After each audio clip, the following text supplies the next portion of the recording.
আসসালামু আলাইকুম। আমার এক বন্ধু স্কিল ওয়ার্কার ভিসাতে ইউকে তে এসেছে। যে কোম্পানির স্পন্সরশিপে সে এসেছিল, সেই কোম্পানি এখন আর কার্যক্রম চালাচ্ছে না। তো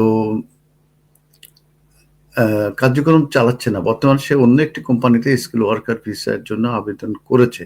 কিন্তু এখনো নতুন ভিসার সিদ্ধান্ত পায়নি। এই অবস্থায় সে বর্তমানে স্কিল ওয়ার্কার ভিসার অধীনে কাজ করছে। একটা জিনিস মনে রাখবেন, স্কিল ওয়ার্কার এখন তার প্রশ্ন হলো এই সময়ে সে কি ন্যাশনাল ইন্স্যুরেন্স নম্বর ব্যবহার করেও অন্য কোনো চাকরি করতে পারবে?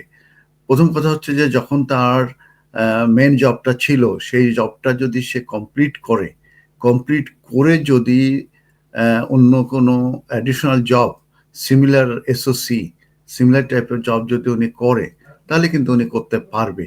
অতএব আগের জবটা তার কিন্তু কন্টিনিউ করতে হবে। অতএব আপনি বলছেন যে ওই কোম্পানিটা তাদের অ্যাক্টিভিটিস করছে না বলতে আমি কি বোঝাচ্ছি জানি না।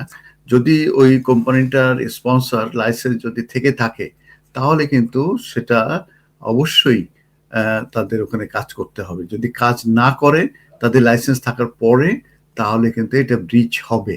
আর ওই প্রথম যে ফুল টাইমে যে কসের যে জব, সেই জবটা না করে যদি সে অ্যাডিশনাল জব করে, তখন কিন্তু এটাও একটা ব্রিচ হবে।